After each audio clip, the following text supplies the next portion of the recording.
jema mema yaje kwa wakati katika jina la Yesu Kristo. Natangaza wepesi kwenye kazi ya mikono yako. Natangaza nguvu kubwa kwenye kila unachokifanya. Natangaza katika ulimwengu wa roho kawe mshindi. Natangaza kwenye ulimwengu wa roho kajawe nguvu zaidi. Adui ajapokuja katika ulimwengu wa roho kawe na nguvu. Natangaza nguvu ya Mungu ndani yako. Pokea katika jina la Yesu Kristo. Pokea katika jina la Yesu Kristo. Pakawe na nguvu kubwa kwenye ulimwengu wa roho. Adui atakapotokeza namna hii, miale ya moto iende kumramba ramba. Pokea nguvu ya Mungu zaidi katika jina la Yesu Kristo.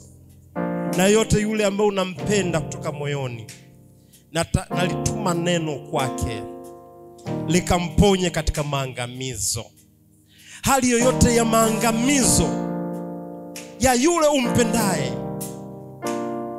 hali ya maangamizo haina nafasi. Nalituma neno kwa yule umpendaye, yule ambaye umetamani awe na matokeo chanya. Naamuru nguvu kubwa. Naamuru shwari kuu. Naamuru shwari kuu.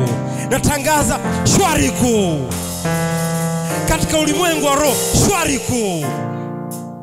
Popote ambapo ulikuwa unaona kuna mtu anaumwa, yupo mbali na wewe mahali hapo, nalituma neno, kwa maana Bwana ametuagiza sisi kama miamba ya imani. Natuma shwari kuu. Shwari kuu. Na kwenye kazi yako natangaza shwari kuu. Pokea katika jina la Yesu Kristo. Imekuwa kwako. Amen. Amen. Mwenyezi Mungu yunasi hadi tutakapoonana tena lini? Jumapili.